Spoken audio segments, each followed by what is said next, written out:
It was possibly the deadliest US strike against the Houthis yet. Approximately 74 were killed, another 171 wounded, and the Ras Isa oil port was obliterated in a strike on April 17, Good Friday. It marked a major intensification of the conflict between the US and the Iranian-backed rebels since President Donald Trump's administration began the new campaign in March. Satellite imaging indicates a massive fireball shot into the night sky, all but erasing the port from the map. Meanwhile, graphic photographs show corpses strewn across the port site, including those of humanitarian personnel, at least according to Houthi reports. This was believed to be the first time in the conflict that US missiles directly targeted a civilian site, one that reportedly had been supplying oil to the rebels and fueling their attacks on ships passing through the Red Sea corridor. It's the latest incident in a battle that's been quickly reaching a boiling point since day one. And it has the world wondering what's going to happen next. Following the attack, US Central Command stated, US forces took action to eliminate this source of fuel for the Iran-backed Houthi terrorists and deprive them of illegal revenue that has funded Houthi efforts to terrorize the entire region for over 10 years. They added, "This strike was not intended to harm the people of Yemen, who rightly want to throw off the yoke of Houthi subjugation and live peacefully." They refused to comment on the reported civilian casualties of the attack. Meanwhile, the Houthi-led government claimed that the targeting of the Ras Isa oil port is a full-fledged war crime, as the port is a civilian facility and not a military one. They went on to say, "We hold the US administration fully responsible for the consequences resulting from its escalation in the Red Sea."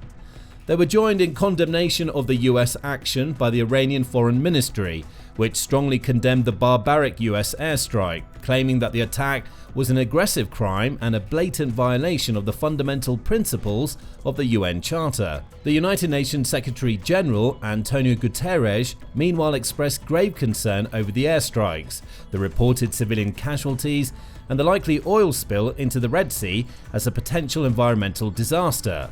He warned about ongoing missile and drone strikes conducted by the Houthis against Israel and in the Red Sea, and called on them to cease such attacks immediately. He emphasized the need to respect international humanitarian law and protect civilians as well as civilian infrastructure. The attack on the port came after another large-scale military strike against the Iran-aligned Yemeni Houthis on March 15, which killed at least 31 people. At that time, Trump emphasized that this was a message for both the Houthis and Iran, whom he characterized as their main backer. On his Truth Social account, he posted, "To all Houthi terrorists, your time is up and your attacks must stop, starting today. If they don't, hell will rain down upon you like nothing you have ever seen before. America will hold you fully accountable and we won't be nice about it." US officials said that they expected the airstrikes to continue for the next few weeks, which would represent the biggest US military operation in the Middle East since Trump took office in January. They added that the March 15 strike was also an attempt to put pressure on Iran as they negotiate its nuclear program over the coming weeks. While Trump seems to have suddenly started turning the screws on the Houthis as part of his negotiation tactics with Iran, the conflict has a more complex history. Yemen's current civil war began in 2014, when Houthi insurgents with links to Iran took control of Yemen's capital, Sana'a, demanding lower fuel prices and major changes in government. When negotiations failed, the rebels seized the presidential palace in January 2015, forcing the government into exile. Starting in March 2015, a coalition of Gulf states, led by Saudi Arabia and supported by US logistics and intelligence, launched a campaign of economic isolation and airstrikes against the Houthi insurgents. In June 2015, Saudi Arabia implemented a naval blockade to prevent Iran from supplying the Houthis with weapons. This militarized Yemeni waters and brought the US further into the conflict as they seized Iranian weapons bound for Yemen. The blockade of goods resulted in a humanitarian crisis in the country. The UN estimates that 60% of the estimated 370,000 deaths in Yemen between 2015 and 2022 were the result of indirect causes of the conflict, including food insecurity and lack of access to health services. 2/3 of Yemen's population, around 21.6 million people, remain in need of immediate assistance, with 5 million at risk of famine. Meanwhile, unrelenting air campaigns have characterized the decade-long conflict. Saudi Arabia and the United Arab Emirates have carried out over 25,000 airstrikes over the last 10 years, resulting in an estimated 19,000 civilian casualties since the beginning of the conflict. The Houthis have responded with drone attacks against Saudi Arabia and the UAE. Meanwhile, the US reportedly carried out over 300 airstrikes in Yemen between 2014 and 2021. The US conflict with Yemen de-escalated in February 2021 when then-President Joe Biden announced an end to US support for Saudi-led operations in Yemen and revoked the designation of the Houthis as a terrorist organization. However, 3 days after the October 7, 2023 attack in Israel, Yemen's Houthi leader, Abdel Malek al-Houthi, warned that if the US intervened directly in the Hamas-Israel war, it would respond with military action. But the Houthis apparently didn't wait for the US to cross any red lines. By mid-October, the US reported that it had downed several Houthi missiles and drones fired towards Israel. It wasn't until October 31 that the Houthis officially announced that they had entered the war in support of Palestine in the Gaza Strip. On November 19, 2023, the Houthis hijacked a commercial ship, the Galaxy Leader, in the Red Sea, marking a significant escalation in their actions against maritime traffic. Following this incident, they increasingly launched attacks on other ships using drones and missiles. This has resulted in major shipping companies boycotting the Red Sea, driving up shipping and insurance costs, and contributing to the current cost of living crisis.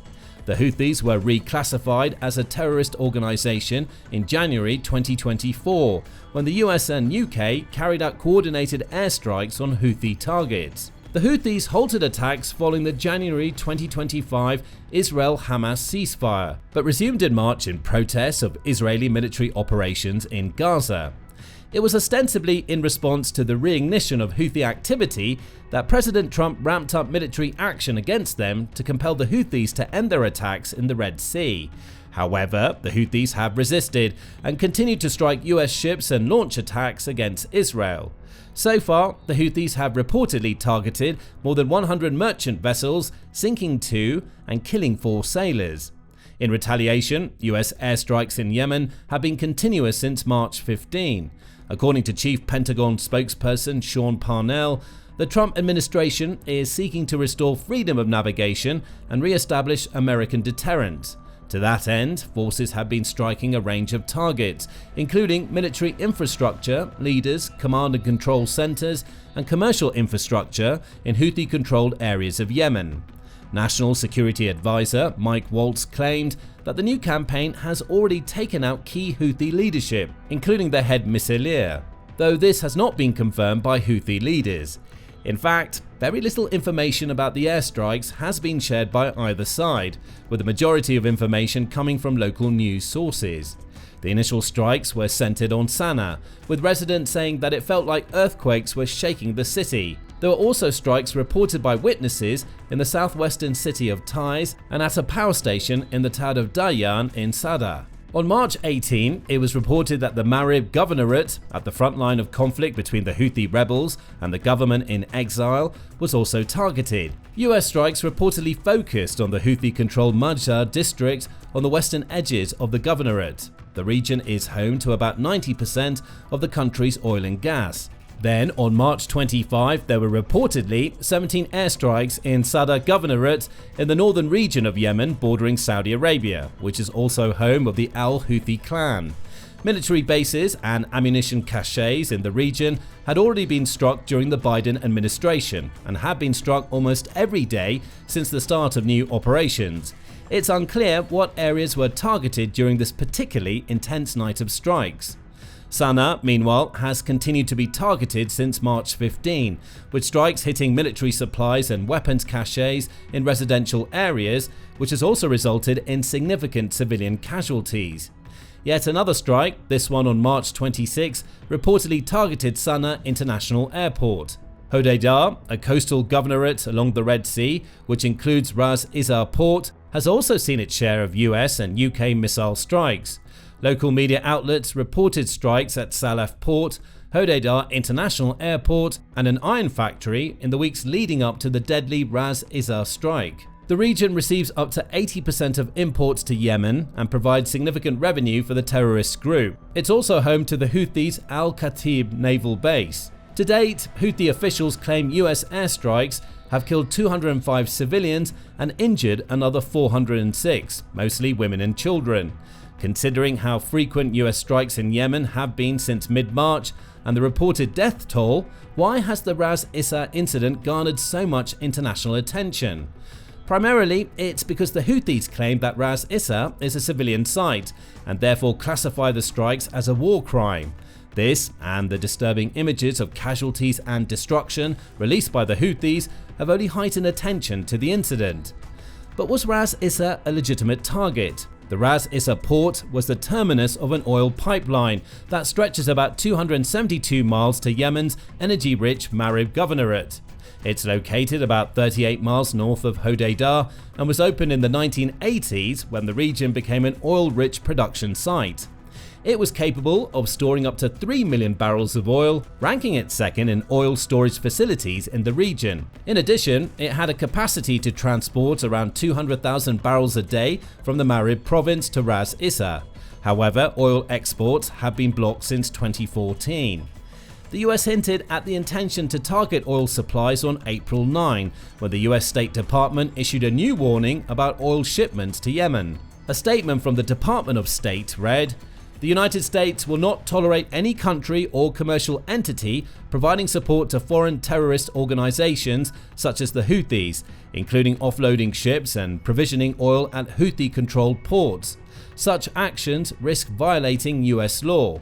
Complicating matters, the broader Hodeidah port area, which includes Ras Isa, is a critical point of entry for humanitarian aid into Yemen, suggesting both the potential presence of aid workers and that the aftermath of the attack may block the arrival and distribution of vital humanitarian supplies.